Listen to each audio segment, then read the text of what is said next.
Hello les amis, aujourd'hui on se retrouve pour ce tuto de la main ouverte. J'avais déjà fait l'année dernière, sauf que là j'ai rajouté de la peau par-dessus, surtout il n'y avait pas le tuto l'année dernière.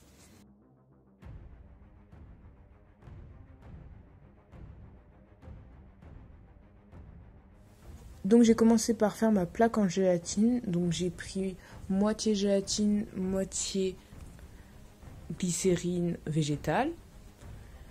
Ensuite j'ai rajouté de l'eau petit à petit, il faut que vous ayez à peu près la même consistance que ce que vous voyez à l'écran.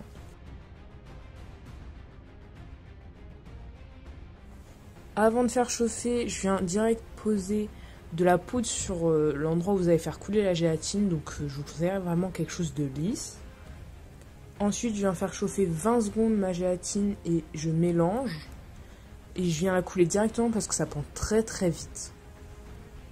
En vraiment 10-15 minutes, c'était sec. Et du coup, dès que ça a séché, je viens poudrer avec du talc et je décolle délicatement en rajoutant du talc. Je pense que ça sera plus compréhensible sur les images. Et comme je vous ai dit, mettez un petit peu moins de gélatine parce que moi, ça fait vraiment une plaque assez épaisse.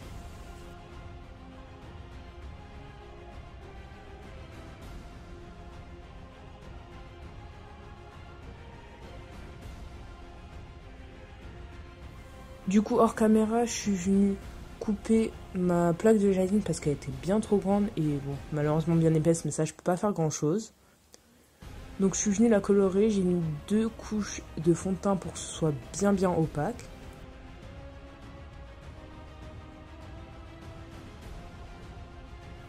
Ensuite, avec un crayon blanc ou beige, comme vous voulez, je suis venue poser ma plaque et délimiter pour pouvoir bien mettre ma wax au bon endroit.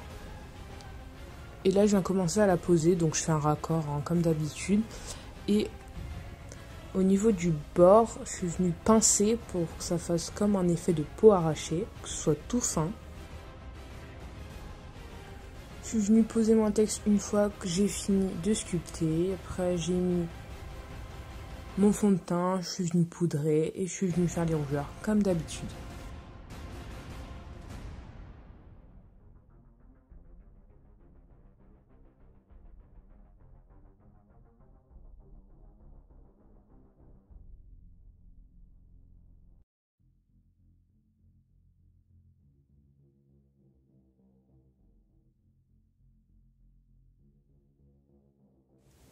Ensuite, pour faire les tendons, je suis venue prendre des cotons-tiges. Alors, si vous avez quelque chose de plus épais, c'est mieux, mais moi j'ai fait avec ce que j'avais sous la main.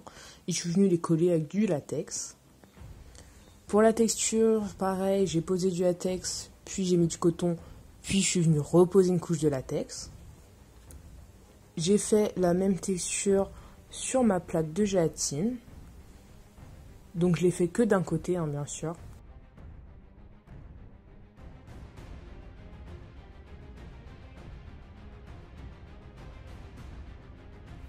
Ensuite, je suis passée à la colorisation, donc j'ai pris ma palette de fard gras.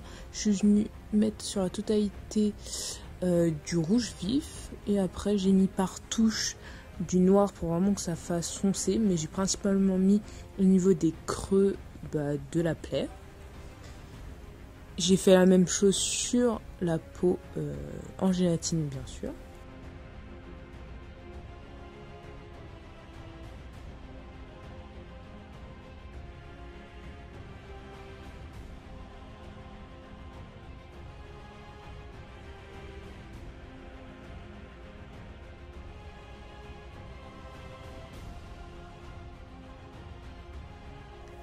Je suis venue faire mon sang coagulé, donc je suis juste venue prendre mon faux sang basique avec de la poudre épaississante et du fard noir parce qu'il était bien trop clair. Je l'ai mis sur la totalité de ma plaie, il ne faut surtout pas oublier la petite peau en gélatine.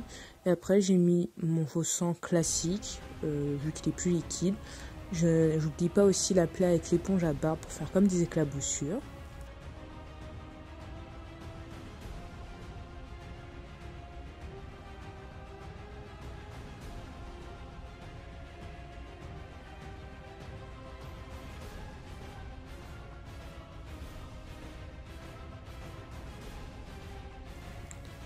J'ai collé ma prothèse avec de la colle Pro Z et voilà le résultat final.